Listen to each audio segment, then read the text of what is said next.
Welcome. This is James Corbett of the Corbett Report with your eye-opener report for BoilingFrogsPost.com. In this day and age, the discovery of a string of brutal tortures and killings by drug gangs in Juarez, Mexico is hardly surprising. In fact, so synonymous is this Mexican border town with drug-related violence and corruption that such stories are barely even reported on anymore.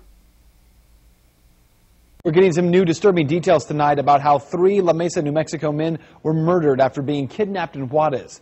Investigators say that the 3 men had been severely tortured and they were strangled to death. We're also told that painted on their bodies were images of pig faces and scorpions. As we reported, the kidnapping happened at a church during a wedding. The groom, his nephew, and uncle were all taken and killed.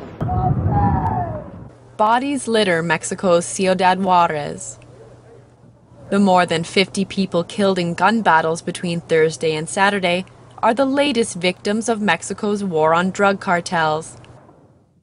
They also represent the bloodiest 3-day period the country has seen since President Felipe Calderón launched the war in 2006.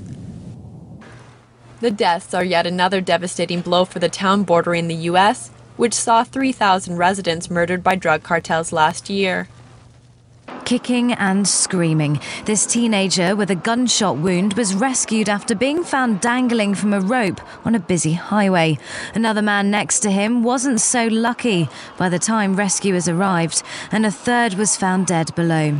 In what's thought to be another case of drug gang violence, a group of gunmen stopped traffic at 10 in the morning to hang their victims. One of the men had a cell phone taped to his hand, a possible symbol they thought he was an informant.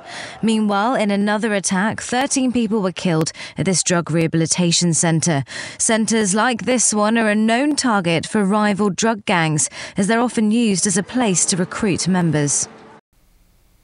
Before this current round of escalating violence in the drug war erupted, however, the story of a series of drug war murders with a twist began to emerge from the seedy underworld of Juarez.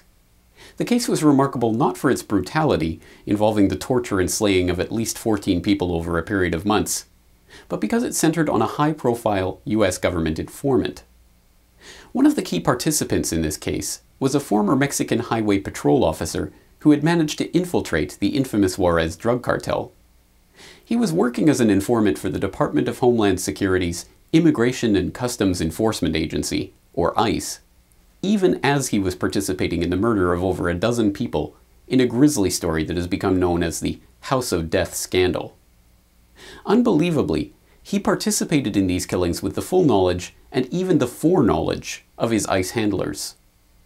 Last month I had the chance to talk to investigative reporter Bill Conroy of narconews.com, the only journalist who has been exhaustively documenting this case since it first came to light, about the scandal and its background. You've been watching an excerpt of this week's Eye Opener report. To continue watching the report, please log into BoilingFrogsPost.com.